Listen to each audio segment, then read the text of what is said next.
এই ছবিটা দেখুন। আপনি একে চেনেন? কালে সারাদিন এখানে আপনার ক্যাফেতেই ছিল। হ্যাঁ স্যার, এই কালকে সারাটা দিন এখানেই ছিল। আর রাতে এই ধরুন 10:30 আশেপাশে এখান থেকে বেরিয়েছিল। এ একা ছিল নাকি এর সাথে আরো কেউ ছিল? নিতু, এদিকে একটু এসো। এই ফটোটা একটু দেখো। এই কালকে এখানেই ছিল না? এনাদেরকে এটা বলো যে এ কালকে একা ছিল না, কারোর সাথে ছিল। ইনি তো অনিকেত। ইনি কখনো একা আসতেন না, সবসময় ভিড় নিয়ে আসতেন। মহিলা আর মেয়েদের ভিড়। আর শুধু কালই নয়, ইনি আমাদের রেগুলার কাস্টমার, প্রায়ই এখানে আসেন। আচ্ছা, ও রোজ একই মেয়ের সাথে আসতো না আলাদা আলাদা? আলাদা আলাদা আসতো স্যার। আর দিনে কম করে 3 থেকে 4 জন। খুবই পাকা খেলোয়াড় ছিলেন ইনি। একবার তো আমি ওনাকে জিজ্ঞাসাও করেছিলাম যে এতগুলো মেয়ের সাথে বন্ধুত্বটা হলো কি করে। তো উনি আমাকে বলেছিলেন যে ওনার মোবাইলে একটা অ্যাপ আছে, কোনো ডেটিং অ্যাপ। ওখানেই ওনার এই মেয়েগুলোর সাথে পরিচয়। খুন করে দিয়েছে পুলিশ! খুন করেছে পুলিশ! এই আরেকটা গুলি কে চালালো?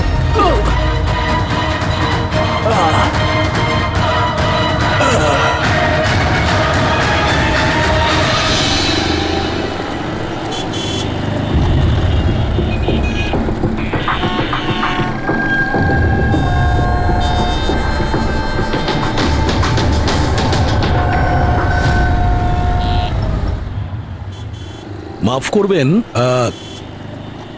খুন আপনি দেখেছেন?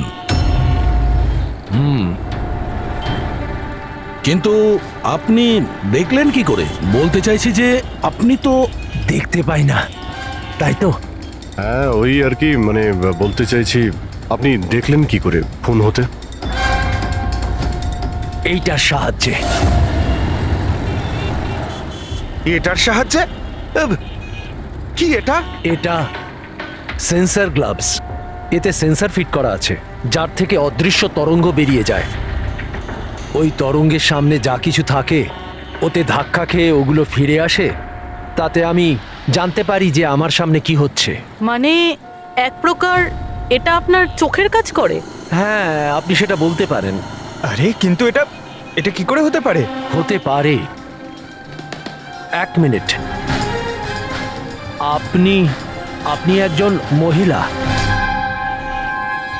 আপনি চুল বেঁধে রেখেছেন। স্যার, এটা তো ইনি আন্দাজেই বলছেন। আর আপনি বেশ গোলগাল দেখতে, হেলদি ইয়াং বয়। এটা তো ভুল বলেননি, দিন দিন তো মোটা হচ্ছ। ওয়েট তো চেক করেছিলাম স্যার, একটু কমও দেখাচ্ছিল। আপনি বলছেন যে এই ডিভাইসের সাহায্যে আপনি দেখেছেন কাউকে খুন হতে? একটা মেয়ের খুন হয়েছে স্যার, তাকে গুলি করা হয়েছে। গুলি? কোথায়? আই মিন এখানেই কাছাকাছি? না, এখানে নয়। এই জায়গাটা একটু এবড়ো খেবড়ো। ওটা খুব স্মুথ ছিল, ওখানে সিঁড়িও ছিল না। আচ্ছা, আপনি ওই জায়গা থেকে এখানে কি করে এলেন? জানি না, ঘটনাস্থলে কেউ আমাকে এখানে পিছন থেকে মারলো, আর তারপর আর কিছু জানি না। চোখ খুলে দেখলাম আমি এখানে। সঞ্জীব বাবু, কাল রাতে কি হয়েছিল আপনি ডিটেলসে বলুন আমাদের। আসলে আমি কাজ থেকে ফিরছিলাম, আর তখন আমার অটোটা একটা সিগনালে দাঁড়ায়। হে, হে,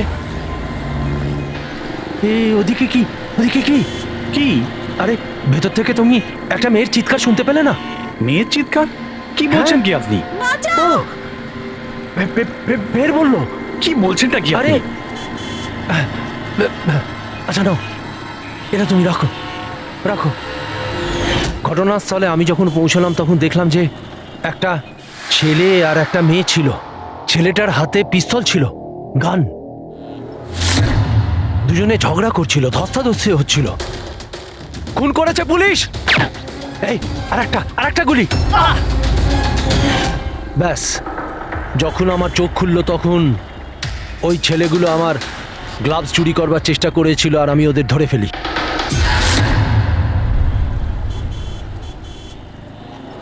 আর আপনি অজ্ঞান হয়ে যাওয়ার পরে খুনি আপনাকে এখানে নিয়ে এসছে আর এখানে ফেলে পালিয়ে গেছে?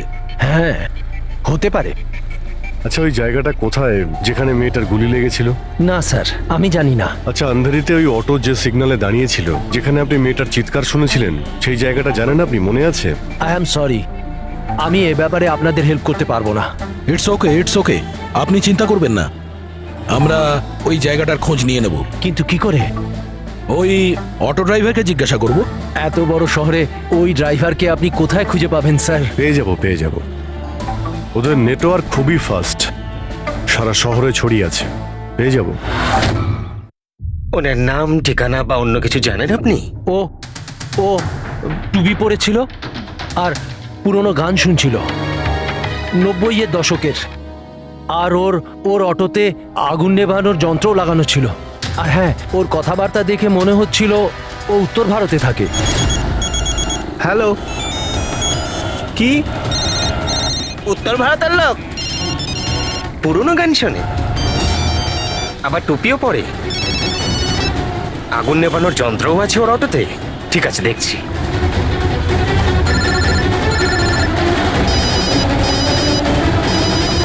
হ্যালো। হ্যালো রাজু, হ্যাঁ ভাই। সিআইডি অফিসারেরা একজন অটো চালককে খুঁজছে যে টুপি পরে আর ওর গাড়িতে নাকি একটা আগুন নেভানোর যন্ত্র লাগানো আছে। টুপি ঋষিত হবে ভাই। হ্যাঁ রাজু বল। ঋষিত, কাল রাতে কি আন্ধেরির কোনো সিগন্যালে ছিলিস? হ্যাঁ ছিলাম তো, বল। ওখানে কোনো প্যাসেঞ্জার নেমেছিল নাকি? হ্যাঁ কিন্তু ও তো অন্ধ ছিল, কি হয়েছে নাকি বল। আরে ওর সাথে একটা দুর্ঘটনা ঘটে গেছে, সিআইডির লোকেদেরকে নিয়ে এসেছে, তোর সাথে দেখা করতে চায়। সিআইডি? সঞ্জীব বাবু, দেখে বলুন তো যে এই অটোওয়ালা কিনা। মনে পড়ছে কিছু আপনার? হ্যাঁ স্যার, ইনিই তো ছিলেন। হ্যাঁ, এই ছেলেটা। স্যার আমি কিছু করিনি স্যার, আমি কোনো চিৎকার শুনিনি স্যার। হ্যাঁ স্যার, ইনি চিৎকার শুনেছিলেন, কিন্তু আমার স্ত্রী অসুস্থ ছিল, আমার হসপিটাল যাওয়ার ছিল, তাই আমি ওনাকে ছেড়ে চলে গেছি। আরে ভয় পেও না, তোমায় কেউ কিচ্ছু বলবে না। তুমি বলো এই লোকটাকে তুমি কোথায় নামিয়েছিলে? এই তো এই সিগন্যালে ছেড়েছি স্যার। তারপর ওই সিগন্যাল থেকে কোন দিকে গিয়েছিলেন উনি? এই সামনের গলিটার মধ্যে স্যার। ঠিক আছে, তুমি যাও। Thank you very much, thank you. আসুন সঞ্জীব বাবু। অটোওয়ালা আপনাকে এই গলির মধ্যে আসতে দেখেছিল। এখানে দুটো রাস্তা আছে, একটা এটা আর একটা ওটা।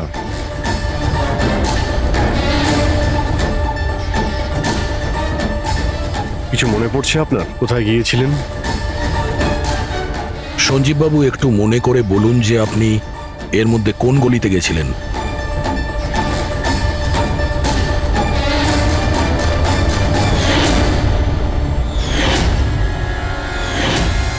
একটা পাখির মতো দেখতে মূর্তি ছিল। চলো আমরা এখান থেকে শুরু করি। সামনে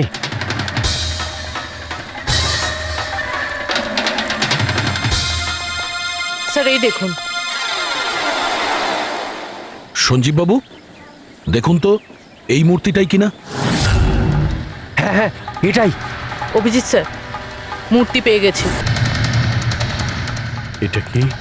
আরে গুড। এই যে এইটাই। আচ্ছা এর পরে সঞ্জীব বাবু, এরপর মনে আছে আপনি কোথায় গিয়েছিলেন? 3টে গোল দেখতে পেয়েছিলাম। তোমরা ওই দিকটা দেখো, আমরা এদিকে যাচ্ছি।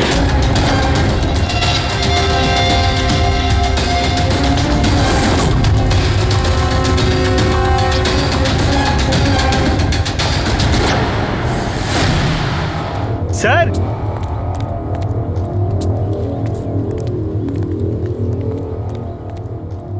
হ্যাঁ এটা রাউন্ড শেপ, একটা নিচে আর একটা। এরপর এরপর এরপর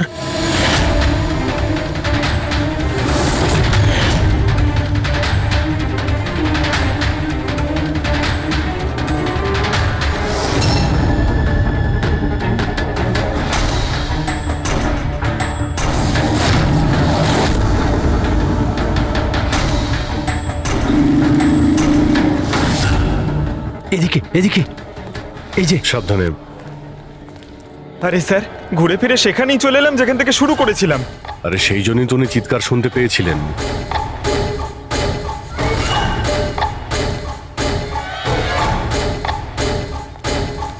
স্যার, এই জায়গাটা একেবারে জনবসতির মাঝখানে, তাহলে গুলি চলার আওয়াজ কেউ শুনতে পাইনি কেন? কারণ গানে সাইলেন্সার লাগানো ছিল।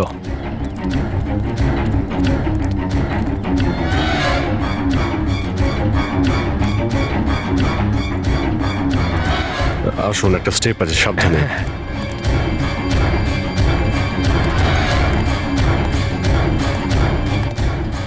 না না, ঠিক আছে।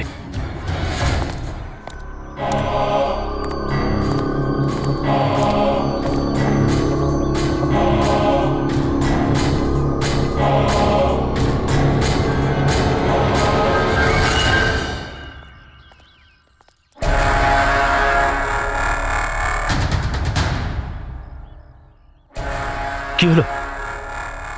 আপনারা দাঁড়িয়ে পড়লেন কেন? কি আছে? লাশ পেলেন? সঞ্জীব বাবু, আপনি বলেছিলেন গুলিটা কোনো মেয়ের লেগেছিল। হ্যাঁ হ্যাঁ, মেয়ের গায়ে লেগেছিল। আমি তাকে ছুঁয়ে দেখেছিলাম। ওর গুলি লেগেছিল, রক্ত বেরোচ্ছিল। কেন বলুন, কি হয়েছে? লাশ এখানে আছে, কিন্তু কোনো মেয়ের নয়, কোনো ছেলের। কি?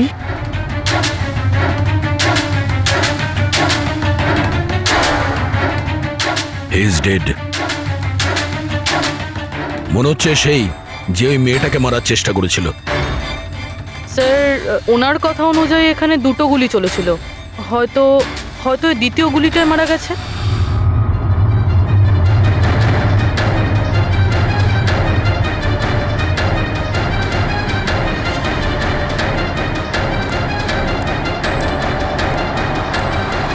স্যার, স্যার এখানেও তো রক্ত পড়ে আছে। ওটা যদি ওর রক্ত না হয় তাহলে এই মেয়েটার হতে পারে। গুলি তো ওর এখানেই লেগেছিল স্যার। যদি মেয়েটার এখানে গুলি লাগে তো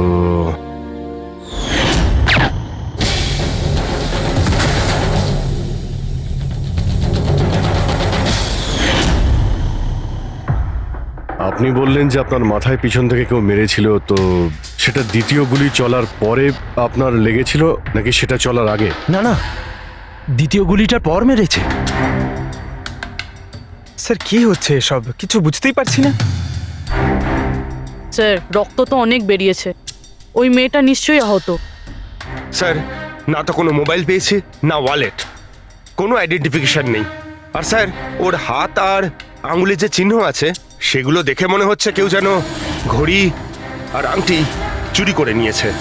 আচ্ছা, এদের দুজনকে ছিনতাইয়ের উদ্দেশ্যে মারেনি তো? আগে এটা খোঁজ নিতে হবে যে মেয়েটা কোথায়। যদি আহত হয় কোনো হসপিটালে থাকবে, আর যদি মারা যায় তাহলে খুনি ও লাশ গুম করার চেষ্টায় রয়েছে। মিসিং পারসন ব্যুরোতে খোঁজ নিয়ে দেখো তো এর ব্যাপারে কিছু জানতে পারা যায় কিনা। বস, ক্রাইম স্পটে ওই জায়গাতে মাটির ওপর যে রক্ত পাওয়া গেছিল, ডিএনএ টেস্ট অনুসারে ওই রক্তটা কোনো মেয়ের। আসলে এই মেয়েটা ওই সময় ওখানে উপস্থিত ছিল না যখন তোমরা গেছিলে, কিন্তু ক্রাইম যখন হয়েছিল তখন ওই মেয়েটা নিশ্চয়ই ওখানে ছিল। আর স্যার, দুর্ঘটনার সময় রাত 11টা থেকে 1টার মধ্যে। ঠিকই তো আছে, সঞ্জীবও তো ওই সময় ছিল 11:30 নাগাদ। হ্যাঁ স্যার, আর সঞ্জীব বাবুকে অজ্ঞান অবস্থায় সেখানে রেখে দেয় যেখান থেকে আমরা ওনাকে পাই। আরো একটা কথা স্যার, দুটো গুলি চলেছিল। মেয়েটার গুলি লেগেছিল আর ও ওখানেই অজ্ঞান হয়ে পড়ে গেছিল সঞ্জীব বাবুর কাছেই। তারপরে স্যার দ্বিতীয় গুলিটা করা হয়েছিল যেটা ছেলেটার লেগেছিল। তার মানে সঞ্জীব বাবু ছাড়াও ওখানে আর কেউ ছিল যে ওই আহত মেয়েটাকে ওখান থেকে নিয়ে গিয়েছিল আর সঞ্জীব বাবুকে ওই ফুটপাতে ফেলে গেছিল। স্যার, আমি আশেপাশের এলাকায় খোঁজ নিয়েছি। ওখানে কেউই কোনো ছেলে এবং মেয়েকে আসতে বা কোনো আহত মেয়েকে ওখান থেকে যেতে দেখেনি। আচ্ছা, সালুকে একটা কথা বলো, যদি খুনি সঞ্জীবকে ক্রাইম সিন থেকে তুলে নিয়ে গিয়ে ওখানে যেখানে আমরা ওকে পাই, তাহলে হতে পারে ওই লোকটার কোনো ট্রেসেস সঞ্জীবের পোশাকে আছে। খোঁজ নিতে পারবে কে ছিল সে? অবশ্যই খোঁজ নিতে পারবো। তাহলে খোঁজ নাও।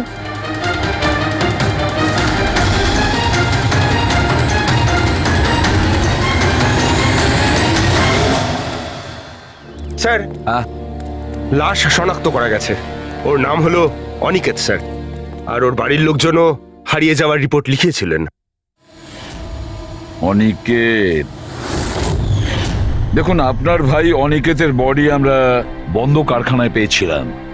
আপনারা কি বলতে পারবেন উনি কেন এখানে এসেছিলেন? আপনার ভাইয়ের খুন হয়েছে, আশা করব আপনারা আমাদের কাছে কিছুই লুকোবেন না। যদি আপনারা সত্যি না বলেন তাহলে আমরা তো খুনিকে ধরতেই পারবো না। স্যার, এরকম কিছু নয় স্যার। গত কয়েকদিন ধরে খুবই অদ্ভুত বিহেভ করছিল। অদ্ভুত মানে? প্রায় বাইরে থাকতো স্যার, সারাদিন। আমরা অনেকবার জিজ্ঞাসা করার চেষ্টা করেছি, কিন্তু কিচ্ছু বলতো না। গতকাল সকালেও 11টা নাগাদ চলে গেছিল। কোথায় গেছিল কিচ্ছু বলেনি। সারা দিন ধরে স্যার ঘরে ফেরেনি। সকালে উঠে দেখি সারা রাতেও বাড়ি ফেরেনি। তারপরে গিয়ে আমি পুলিশের কাছে কমপ্লেন করি। তো সারাটা দিন ফোনে কোনো কথা হয়নি? স্যার আমি ওকে সারাদিন ধরে ফোনে কল করছিলাম, কিন্তু ফোনেই পাচ্ছিলাম না ওকে। এরকম কবে থেকে চলছিল? স্যার জানি না কবে থেকে। গত কয়েক বছর ধরে তো সিঙ্গাপুরেই ছিল। এই তো কিছু মাস আগেই ইন্ডিয়া এলো, তখন থেকেই এরকমই বিহেভ করছিল। সিঙ্গাপুরে কি কাজ করতেন ইনি? ওখানে হোটেলে জব করতো। এ বিবাহিত ছিল? না স্যার, বিবাহিত ছিল না। কোনো মেয়ের সাথে এর সম্পর্ক ছিল? কারণ মরার আগে ও কোনো মেয়ের সঙ্গে ঝগড়া করছিল। জানি না স্যার, আমরা কিছুই জানি না এর কোনো মহিলার সঙ্গে কোনো অ্যাফেয়ার বা বন্ধুত্ব আছে কিনা, কিছুই জানি না। স্যার স্যার এনাদের থেকে অনিকেতের নাম্বার নিয়ে আর কল রেকর্ডস চেক করি স্যার। তাতে জানতে পারি যে একটাও মেয়ের নাম্বার নেই স্যার, শুধু ছেলেদের সঙ্গেই কথা বলতো, আর বেশিরভাগই ওর সঙ্গে যারা কাজ করতো তাদের। আর স্যার মৃত্যুর আগেও ও কাউকে ফোন করেনি নিজের ফোন দিয়ে। কোনো মেয়ের নাম্বার পাওয়া যাচ্ছে না, এটা তো খুব অবাক কাণ্ড। স্যার খুবই সাদাসিধে লোক ছিল, শুধু নিজের কাজ নিয়েই ব্যস্ত থাকতো। ঠিক আছে, আপনারা যেতে পারেন। যদি দরকার হয় আপনাদের ডেকে নেব।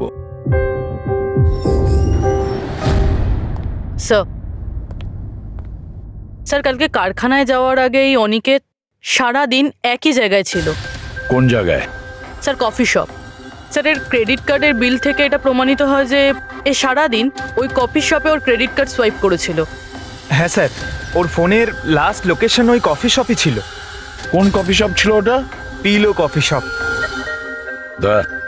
যাও ওই পিলো কফি শপে আর খোঁজ না ও সারাদিন বসে কি করছিল। স্যার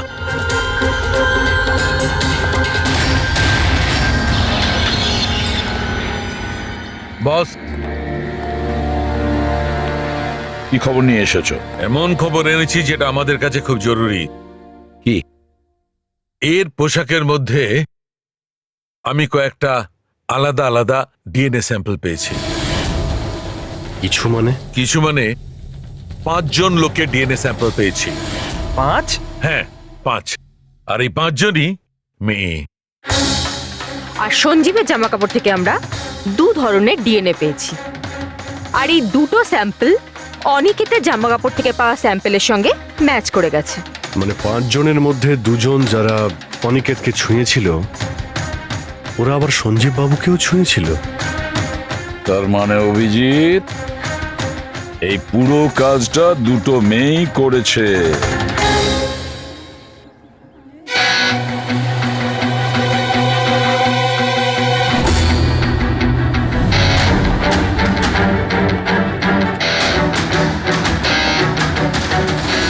আচ্ছা এই ছবিটা দেখুন, আপনি একে চেনেন?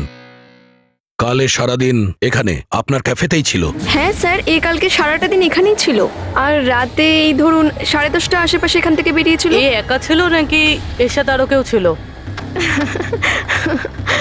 নিতু, এদিকে একটু এসো। এই ফটোটা একটু দেখো, এ কালকে এখানেই ছিল না? এনাদেরকে এটা বলো যে এ কালকে একা ছিল না, কারোর সাথে ছিল। ইনি তো অনিকেত। ইনি কখনো একা আসতেন না, সবসময় ভিড় নিয়ে আসতেন। মহিলা আর মেয়েদের ভিড়। আর শুধু কালই নয়, ইনি আমাদের রেগুলার কাস্টমার, প্রায়ই এখানে আসেন। আচ্ছা ও রোজ একই মেয়ের সাথে আসতো না আলাদা আলাদা? আলাদা আলাদা আসতো স্যার, আর দিনে কম করে 3 থেকে 4 জন। খুবই পাকা খেলোয়াড় ছিলেন ইনি। একবার তো আমি ওনাকে জিজ্ঞাসাও করেছিলাম যে এতগুলো মেয়ের সাথে বন্ধুত্বটা হলো কি করে। তো উনি আমাকে বলেছিলেন যে ওনার মোবাইলে একটা অ্যাপ আছে, কোনো ডেটিং অ্যাপ, ওখানেই ওনার এই মেয়েগুলোর সাথে পরিচয়।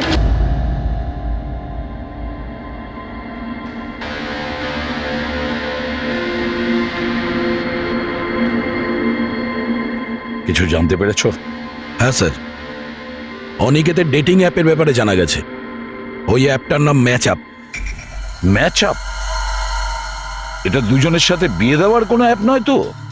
হ্যাঁ স্যার, ওই রকমই কিছু। কিন্তু অনিকেত এই অ্যাপের ভুল ব্যবহার করেছে। ও এই অ্যাপের সাহায্যে এতগুলো মেয়ের সঙ্গে কন্ট্যাক্ট করেছে স্যার, আর ওদের সঙ্গে বন্ধুত্ব করেছে। আর মনে হচ্ছে বিয়েও কাউকেই করতে চায়নি, শুধুমাত্র টাইম পাস করছিল।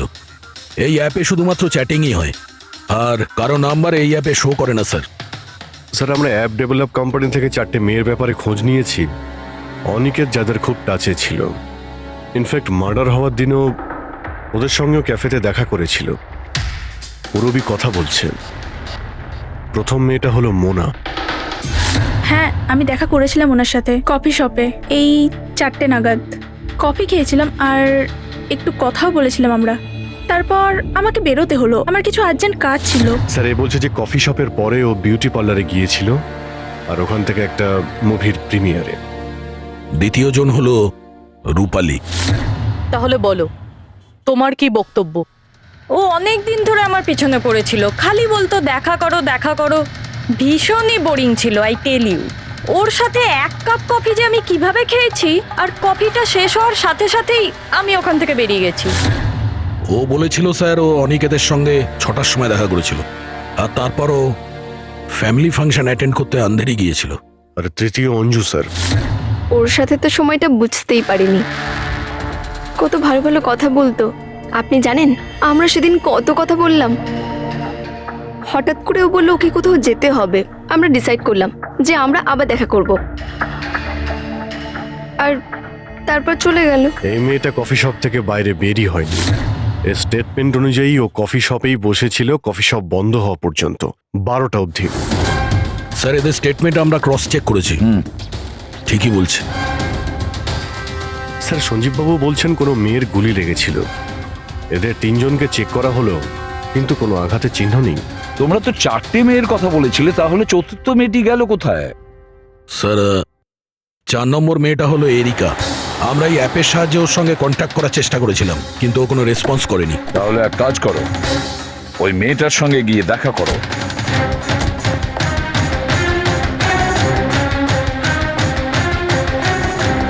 রজত, তাড়াতাড়ি রেডি হও। আর কত সময় নেবে? এতটা সময় তো মেয়েরাও নেয় না। আসছি বাবা, জাস্ট 2 মিনিট।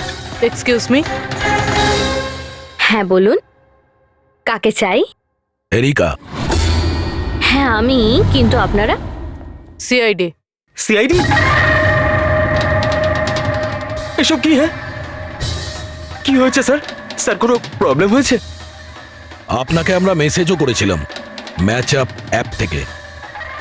আপনাকে সিআইডি ব্যুরোতে আসতে বলেছিলাম, আপনি আসেননি, তো আমাদের আসতে হলো।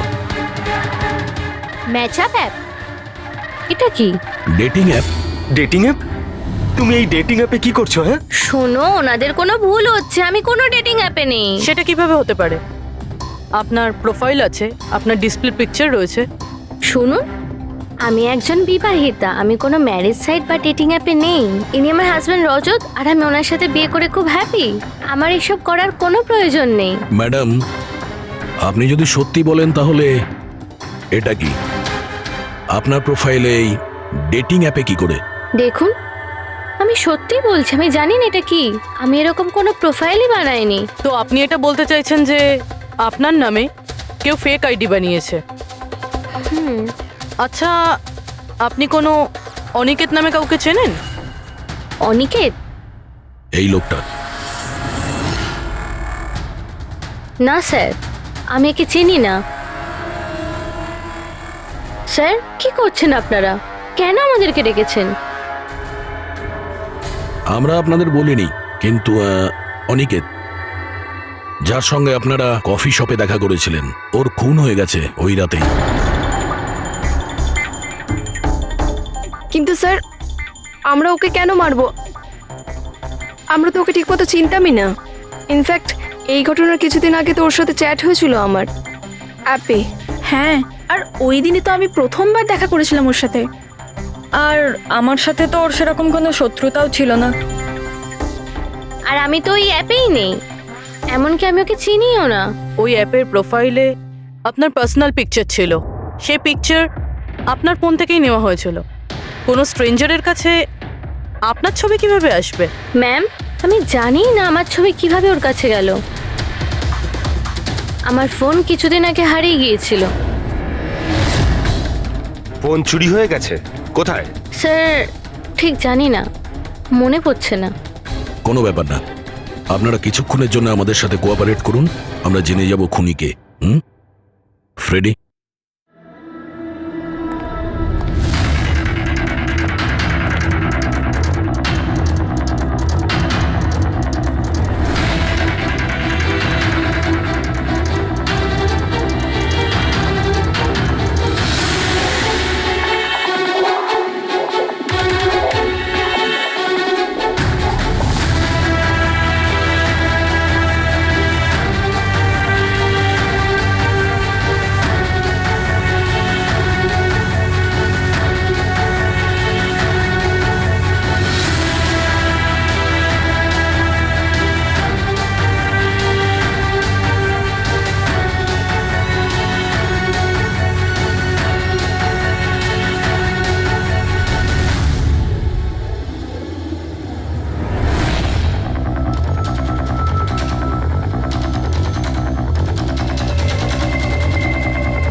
সঞ্জীব বাবু, এদের মধ্যে কেউই না যে ওদিন ঘটনাস্থলে ছিল?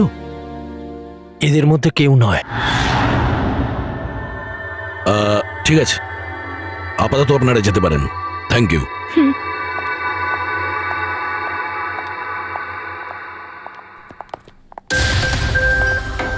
না স্যার, এদের মধ্যে তো কেউ না। স্যার, বাকি তিনজনের মতন ওরও কোনো চোট নেই, কিন্তু কিন্তু ওই মেয়েটার আঘাত ছিল, চলার অবস্থাই ছিল না। কিন্তু শালুকে যে আমাকে বলল ও সঞ্জীবের পোশাকে যে ডিএনএ টেস্ট করেছিল তাতে তো দুটো মহিলার ট্রেসেস পাওয়া গেছে।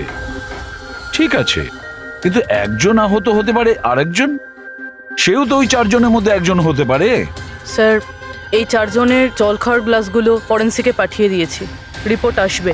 স্যার, হ্যাঁ স্যার, ওই দুটো মেয়ের ডিএনএ এই চারজনের সঙ্গে ম্যাচ করেনি। কি ম্যাচ হচ্ছে না? তাহলে মেয়ে দুটোকে পাবো কি করে? এক মিনিট। কি হলো সঞ্জীব?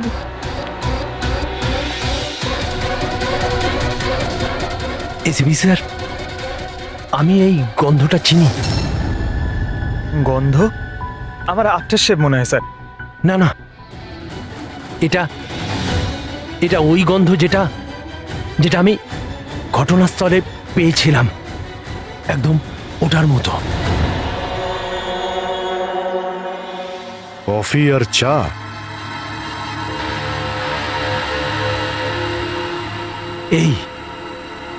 এই গন্ধটা ঘটনাস্থলে, এই গন্ধটাই ছিল।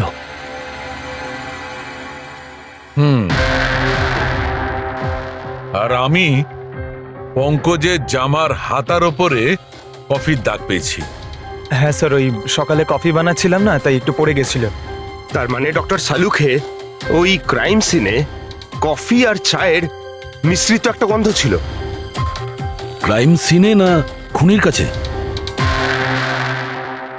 চা আর কফির মিশ্রিত কোনো স্মেল তখনই আসে যখন সে বারবার চা আর কফি বানায়, যেমন কোনো কুক বা কেউ কফি শপে কাজ করলে, যেমন পিলো কফিতে। পুরো একটা কাজ করো, এরিকাকে জিজ্ঞেস করো যে ওর ফোন পিলো কফি শপের আশেপাশে হারিয়েছিল কিনা।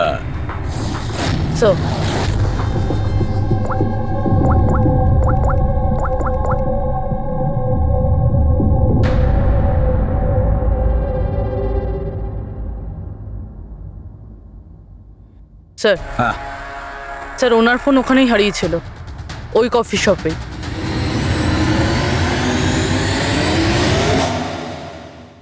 এই মেয়েটা এখানে প্রায়ই আসে না? হ্যাঁ, এনাকে দেখেছি তো এখানে। এর ফোনটা হারিয়ে গেছে। তো এর ফোনটা যখন হারিয়েছিল এখানে ডিউটিতে কে ছিল?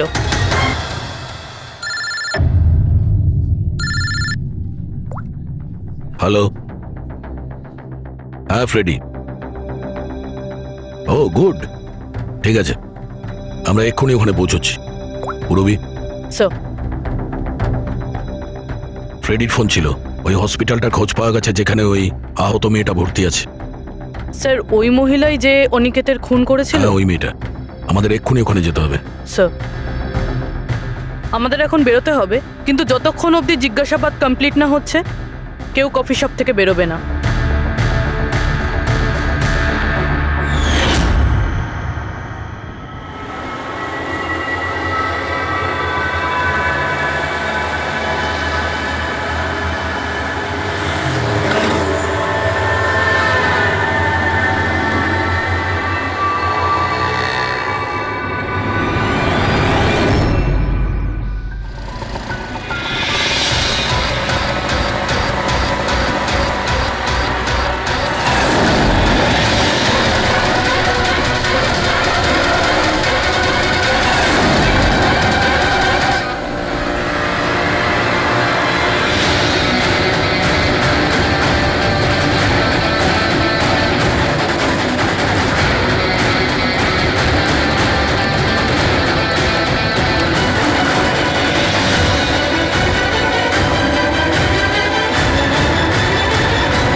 এক্সকিউজ মি, আমি এক্ষুনি আমার বোনকে ডিসচার্জ করাতে চাই।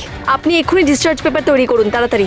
ডিসচার্জ? কিন্তু উনি তো এখনো কোমায়। দেখুন, আমার এসব জেনে কোনো কাজ নেই, আমাদের এক্ষুনি এখান থেকে বেরোতে হবে। আপনি তাড়াতাড়ি করুন please। এভাবে কি করে ডিসচার্জ করে দিই? ওনার প্রাণের থেকেও কি এমন বেশি জরুরি? দেখুন, আমার এত তর্ক করার কোনো সময় নেই, আপনি আমার সঙ্গে তর্ক করবেন না। তাড়াতাড়ি করুন প্লিজ, যেটা বললাম সেটা করুন।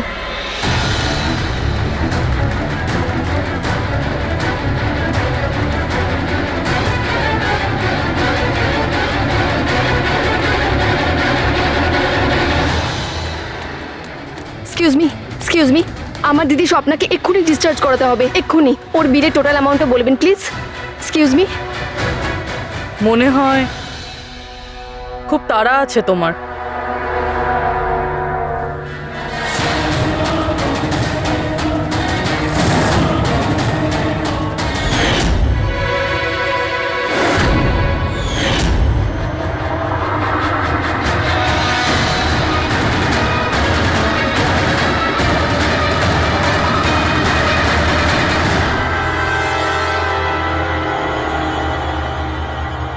ক্যাফেতে ওই ফোন কলটা, ওটা আমাদেরই প্ল্যান ছিল।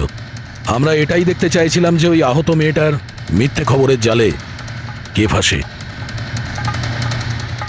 আর তুমি ফেসে গেলে। এটাও ভাবলে না যে সিআইডি তোমাকে ফলো করছে। তুমি নিজেই আমাদের এখানে নিয়ে এসেছো, আর তাই পালিয়ে কোনো লাভ নেই। সেই জন্য তোমার জন্য এটাই ভালো হবে, নিজের অপরাধ স্বীকার করে নাও।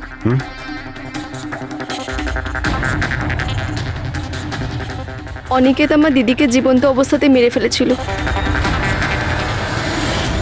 ওদের সিঙ্গাপুরে দেখা হয়েছিল, আর ওখানেই আমার দিদিকে বিয়ের মিথ্যে প্রতিশ্রুতি দিয়েছিল।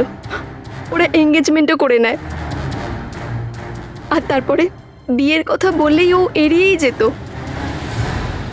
আমার দিদি যখনই বিয়ের ডেট ফিক্সড করার কোনো কথা তুলতো, তখন সবসময় কোনো না কোনো অজুহাত দিতে শুরু করতো। আর এই ধরুন 6 মাস আগে ও বলল যে ওর মা নাকি খুব অসুস্থ, আর ওর মায়ের চিকিৎসার জন্য টাকার দরকার। আর আমার দিদি নিজের জীবনের সব সেভিংসটা দিয়ে দিয়েছিল। আর ও বলল যে ও সিঙ্গাপুর থেকে ফিরে এসেই আমার দিদিকে বিয়ে করবে। আর টাকা পয়সা নিয়ে অনিকেত সিঙ্গাপুর থেকে মুম্বাই আসে। হ্যাঁ, স্বপ্ন ওর অপেক্ষা করতে থাকলো, আর সেটাও পুরো 3 মাস ধরে। তারপরে একদিন আমি দেখলাম যে ও মুম্বাইয়ের ওই ক্যাফেতে ছিল, তাও আবার অন্য মেয়েদের সাথে। তার মানে ও স্বপ্নাকে বিয়ে করতেই চায়নি। না, ও স্বপ্নাকে ঠকাচ্ছিল। ও স্বপ্নার ইনকাম করা টাকা অন্য মেয়েদের পেছনে ওড়াচ্ছিল। আর আর ওর মাও কিন্তু অসুস্থ ছিল না, কারণ ওর তো কোনো মাই ছিল না। ওর মা তো অনেকদিন আগেই মারা গেছিলেন। তাই তুমি প্রতিশোধ নেওয়ার একটা প্ল্যান করলে। স্বপ্না তো আমার কোনো কথা বিশ্বাস করতে চাইতোই না। ওর ভালোবাসায় অন্ধ হয়ে গেছিল। ওর প্রমাণের দরকার ছিল। তাই অনিকেতের সত্যিটা সামনে আনার জন্য আমি এরিকার ফোন চুরি করি, আর ওর নাম দিয়েই আমি ম্যাচআপ অ্যাপে ওর ফেক প্রোফাইল তৈরি করি, আর অনিকেতের সঙ্গে চ্যাটিং করতাম। আর ও ইজিলি আমার ফাঁদে পড়ে যায়। তারপরে আমি ওকে ওই ফ্যাক্টরিতে আসতে বলি, আর তার সাথে স্বপ্নাকেও আসতে বলি, যাতে ও নিজের চোখে সব কিছু দেখতে পাক। কিন্তু ওই দিন যখন আমি ওখানে গেছিলাম, তখন আমি দেখলাম যে এটা কি করছো তুমি? হিসেবটা শেষ করে দিচ্ছি। তুমি আমার সাথে যা করেছো তারই শাস্তি এটা। আমি সব জানি তুমি আমার টাকা কোথায় কোথায় খরচ করেছো, আর কত মেয়ের জীবন তুমি নষ্ট করবে Aniket. Please drop the gun. Aniket please, টাকা চাই তোর। তুমি এটা কি করছো? বেরো এখান থেকে, চুপচাপ বেরো এখান থেকে। আরে ছাড়ো ওকে, ছেড়ে দাও। ওকে বললাম না বেরো এখান থেকে।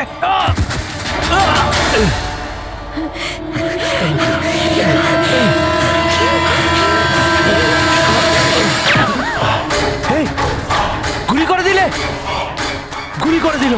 হ্যাঁ, খুন খুন করে দিয়েছে পুলিশ। এই, আরেকটা গুলি কে চালালো? আরেকটা গুলি চালিয়েছে পুলিশ।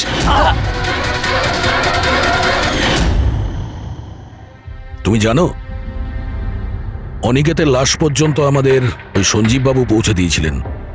উনি দেখতে পান না, কিন্তু ওনার ওই সংবেদনশীল দস্তানা, সেন্সিটিভ গ্লাভস চোখের থেকে কম না। প্রতিশোধ নেওয়ার জন্য তুমি অনিকেতকে খুনই করে দিলে, কিন্তু এখন তো সারা জীবন জেলেই কাটবে। আর তোমার বোন স্বপ্না, যার জন্য তুমি এই সব করলে, সে তো আগে থেকেই কোমাতে রয়েছে। আর যেদিনও কোমা থেকে ঠিক হবে, সেদিন তোমার কাছেই যাবে, জেলের গরাদের পিছনে।